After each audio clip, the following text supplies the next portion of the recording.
Donc, essayons de corriger l'épreuve du bac 2017 de la session de rattrapage. Donc, il s'agit d'un pont élevateur électromécanique à deux colonnes. On va se focaliser sur l'étude de la chaîne d'information. En première partie, on va parler de l'étude du partie qui concerne le captage et le conditionnement.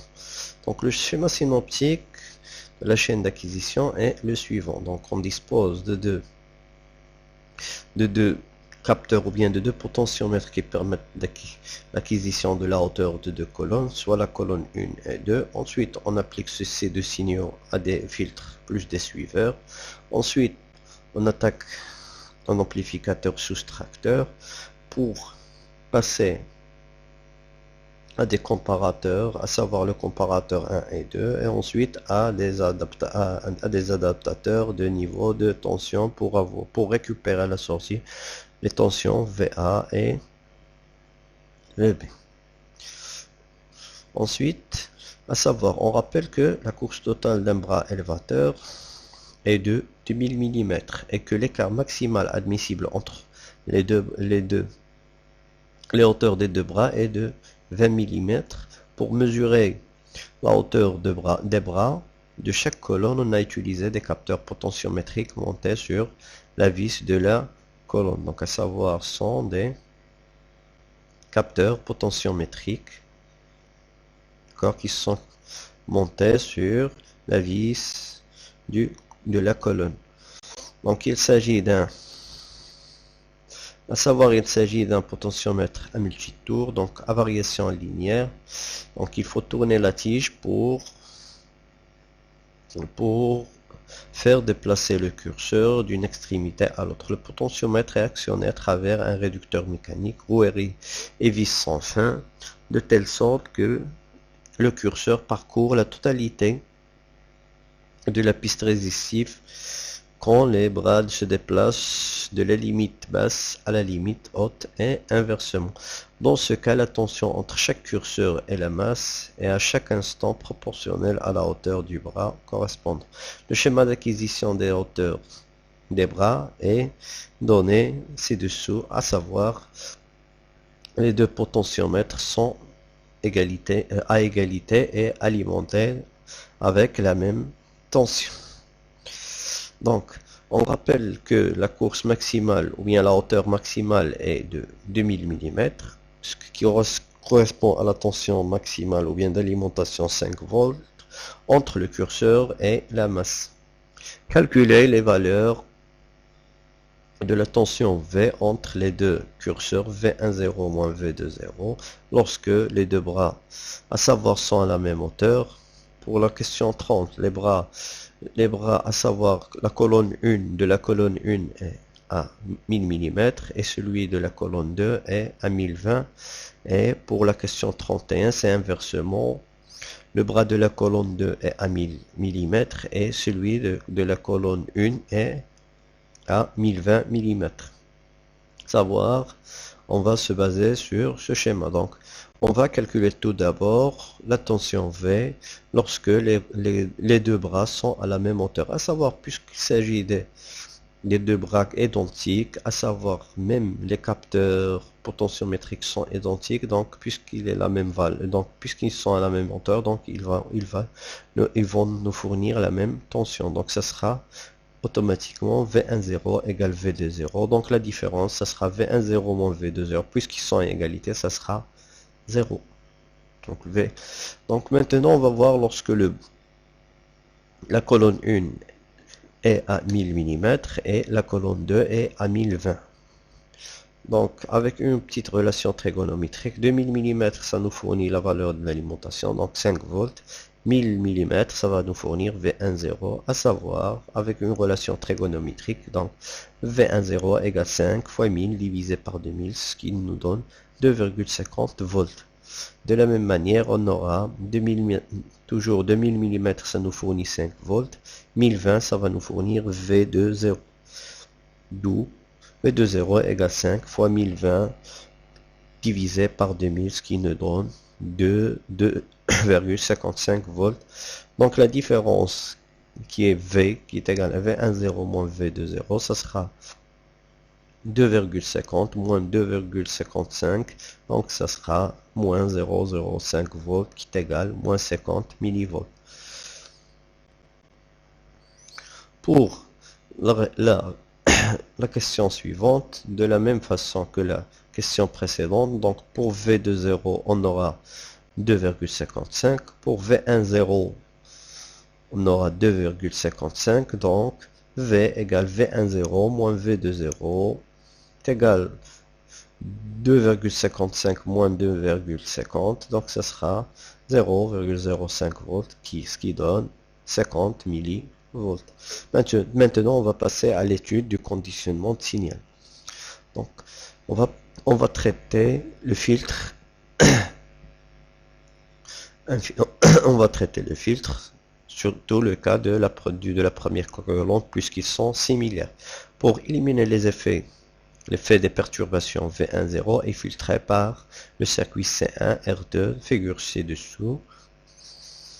Avant d'attaquer un suiveur à base d'amplificateur opération à base d'amplificateur supposé parfait, on admet que les perturbations sont de type sinusoïdal. Donc on demande de donner l'expression de la fonction de transfert T qui est égale V11 divisé par V10 qui est égal V12 divisé par V10 en fonction de R2 et C2. Ensuite, on demande de mettre la fonction de transfert sous la forme T égale 1 sur 1 plus J oméga sur oméga 0, on déduire la valeur de oméga 0, fréquence de pulsation de coupure. Et ensuite, pour R2 égale 6,8 kg, on est amené à trouver la valeur de C1 pour une atténuation à moins 3 décibels. Toutes les perturbations qui ont des fréquences supérieures à 5 Hz, à savoir, donc dans ce cas, la fréquence de coupure sera de 5 Hz. Donc le schéma est le suivant. Donc à partir du schéma, on va appliquer le diviseur de tension. Donc V11 égale V10 multiplié fois ZC1 sur ZC1 plus ZR2 avec ZR2 égale R2 et ZC1 égale 1 sur JC1 oméga. Donc en remplaçant tout ça, donc T ça sera ZC1 divisé par ZC1 plus ZR. Après remplacement, donc on aura ZC T égale 1 sur GC1 oméga divisé 1 sur GC1 oméga plus R2. Donc, après simplifier, on va chercher le dénominateur commun. Donc, on va obtenir 1 sur GC1 sur le tout divisé par 1 plus JR2C1 oméga, le tout divisé par GC1 oméga. Donc, GC1 oméga et GC1 oméga ils vont être simplifiés. Donc, le résultat final, T égale 1 sur 1 plus JR2C1 oméga. Donc, on doit mettre la fonction de transfert T sous la forme 1 plus J oméga sur oméga 0 et on doit déduire la valeur de oméga 0, à savoir la pulsation de coupure. Donc, par identification terme à terme, automatiquement, on obtient oméga 0 égale 1 sur R2 C1. Donc pour R2 égale 6,8, on doit calculer C1 pour atténuer à moins 3 décibels toutes les perturbations qui ont des fréquences supérieures à 5 Hz. Donc on sait que oméga 0 égale 2pi F0 égale 1 sur R2 C1. Or F0 égale 5 Hz. Donc C1 égale 1 sur 2pi R2 F0. Application numérique, on obtient C1 égale 4,68 microfarad. Ensuite, on va faire l'étude du soustracteur. Donc les signaux V12 et V22 sont des tensions images d'auteur après filtrage qui vont être appliqués à un étage soustracteur qui est représenté ci-dessous. Donc l'amplificateur opérationnel sera considéré comme étant parfait. Donc on a R6 égale à R8 égale 20 fois R et R5 égale à R7 égale à R. Donc on doit exprimer V3 qui est égal V plus en fonction de V12 et on doit exprimer V moins en fonction de V20, de V22 et V4. On déduire ensuite que V4 égale 20, V12 moins V22. Donc on doit ensuite calculer V4 si l'écart entre V12 et V12 et V22 est de 50 millivolts. 50 millivolts, normalement ça correspond à l'écart maximal admissible entre les hauteurs des deux bras des deux colonnes. Donc, à savoir, on va essayer de répondre à la première question. Donc, pour répondre à pour chercher V+, tout simplement, on peut appliquer le diviseur de tension. Donc, V3 égale à V+, ce sera égal V12 que multiplie R8 divisé par R7 plus R8, à savoir R8 égale 20R, R7 plus R8, ça sera égal 21 fois R, donc simplifions R avec R, ça va rester 20 sur 21, V12. Donc, on doit exprimer V- en fonction de V22 et V4. Donc, en appliquant le théorème de Millman, donc on aura V- égale V22 sur R5 sur le tout divisé par 1 sur R5 plus V4 sur R6 divisé sur 1 sur R6. Donc, après remplacement, ce qu'on a, on aura V- égale V22 fois R6 sur R5 plus R6 plus V4 fois R5 sur le tout divisé R5 plus R6. Remplaçant le tout, donc ça sera 20R sur 21R fois V22 plus R sur 21R que multiplie V4. Donc ça sera le résultat, ça sera final égal 20 sur 21 V22 plus 1 sur 21 V4. Donc on doit déduire V4, on doit déduire que V4 égale 20 fois V12 moins V22, ça sera donc, on sait que notre amplificateur il fonctionne en régime linéaire, à savoir on a une contre-réaction négative, donc V+, ça automatiquement sera égal à V-, donc d'où, donc la première formule qu'on a trouvée égale la deuxième formule, donc 20 sur 21 V12 égale 20 sur 21 V22 plus 1 sur 21 V4. Donc on change la position de 20 sur 21 V22 vers et donc il va changer de signe. Quand on va lui changer de position, il va passer de l'autre côté, il va changer de signe, donc ce sera moins. Donc on factorise par 20 sur 21, à savoir on a 1 sur 21 et 20 sur 21, on peut simplifier par 21, donc finalement le résultat on aura V4 égale 20 facteur de V12 moins V22. Donc on calcule V4 si l'écart entre V12 et V22 est de 50 millivolts. On sait que V4 égale 20 facteur V12 moins V22. Donc, or V12 moins V22 égale 50 millivolts. Donc quand on remplace, donc ça sera 20 fois 50 fois 10 moins 3, ce qui donne égal à 1. Donc le résultat final, V4, ça sera égal à 1 volt. Donc maintenant, on va faire l'étude du comparateur et adaptateur de niveau. Tout d'abord, le signal V4 est comparé à deux seuils. Donc le premier seuil est de plus 1 et le deuxième moins 1, comme on peut le voir sur la figure. Donc les seuils plus 1 moins sont les images des valeurs que peut avoir l'écart maximal admissible. Les comparateurs sont alimentés en plus 12 volts et 0 volts. Les deux étages à transistors sont des interfaces d'adaptation de niveau de tension avec l'automate programmable industriel. Si V7 ou V8 égale à 0, implique que VA ou VB égale à 24. Si V7 ou V8 égale à 12, ce qui nous donne que VA ou VB sont égales à 0.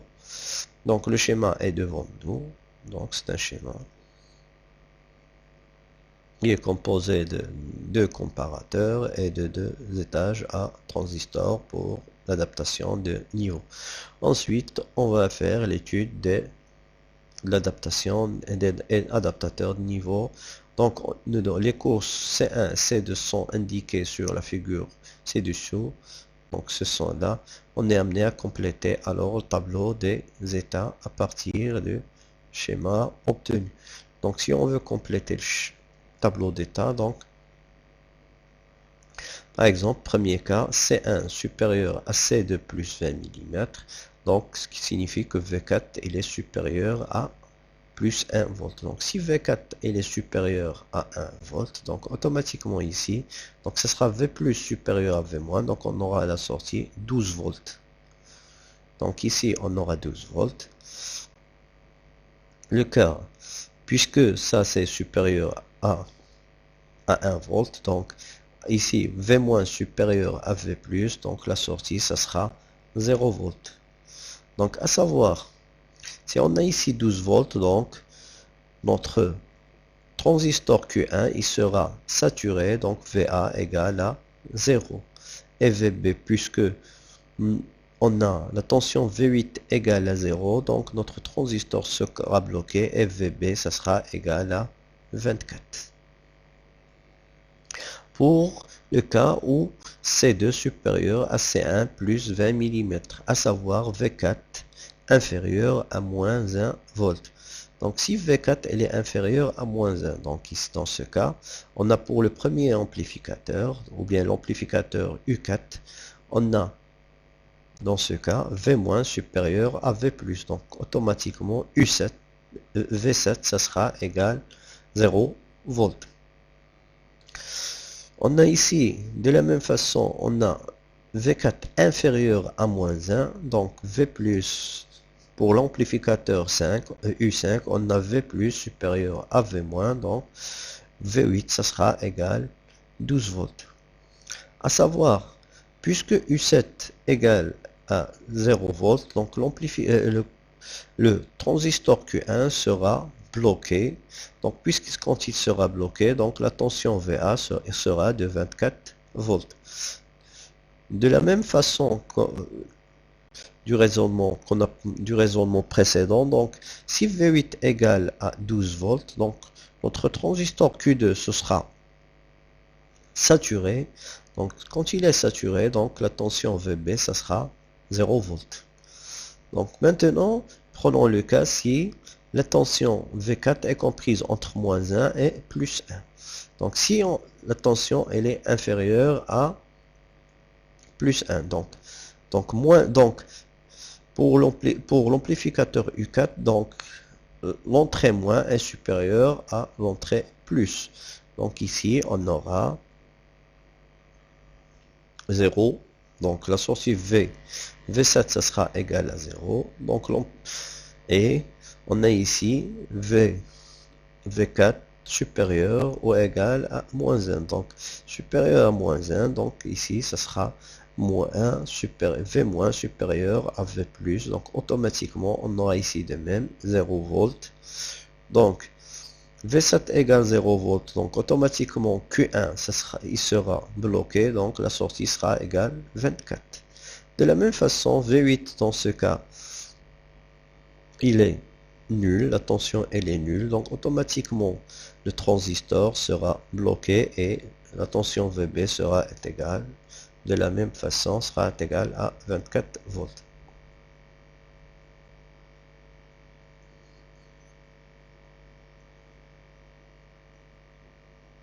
Donc, étude du traitement de l'information. Donc, on est amené à traiter les informations, de l'information. Donc, à savoir, on doit utiliser le schéma de principe de l'installation, la configuration matérielle de l'automate programmable, graphe 7 points de vue système, de la montée des colonnes, un tableau des états de la question 30 précédente.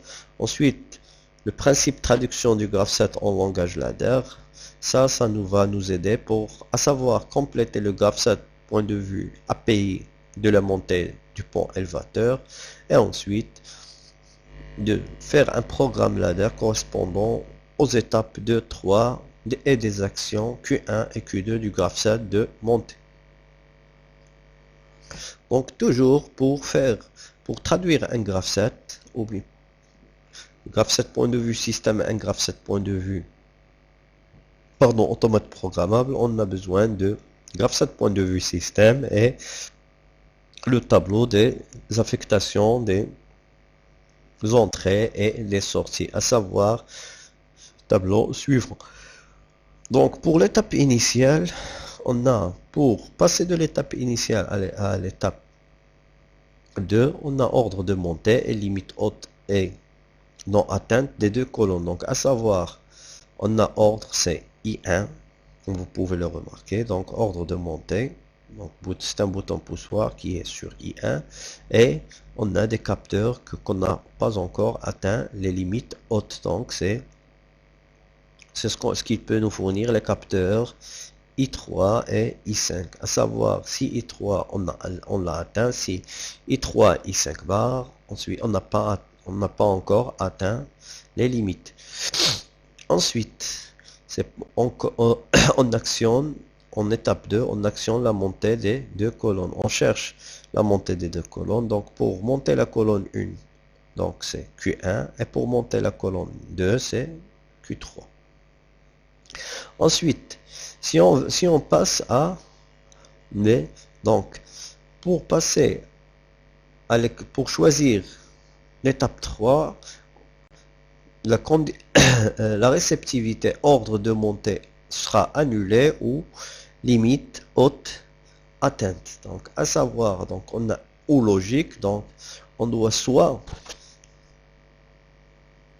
annuler la montée, donc I1 bar, donc annuler, I1 c'est pour donner l'ordre et I1 bar ce sera pour l'annuler. Ou bien on a atteint les limites hautes, donc à savoir l'atteinte de limite haute, donc soit I3, soit I5. Donc I1 bar ou I3, I5.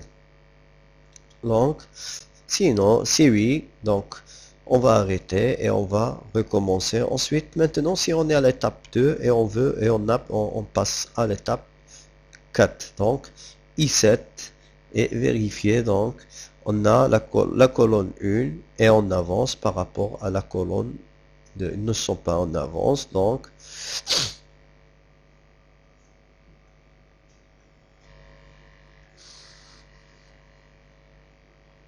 à savoir, dans ce cas, on doit arrêter la colonne 1 et monter la colonne 2. Donc, à savoir, donc, monter que la colonne 2, donc c'est Q3. Dans le cas, pour passer à l'étape 5, de 2 à 5, on doit être dans le cas échéant. Donc, ça sera I8 bar. Et pour l'action, pardon, I7, ensuite I7. Donc, on va le monter jusqu'à atteindre I7. Et on revient ensuite. Pour passer de 2 à 5, on doit passer par le cas inverse. Donc, on va avoir I8 bar, ensuite Q1 pour arriver à I8.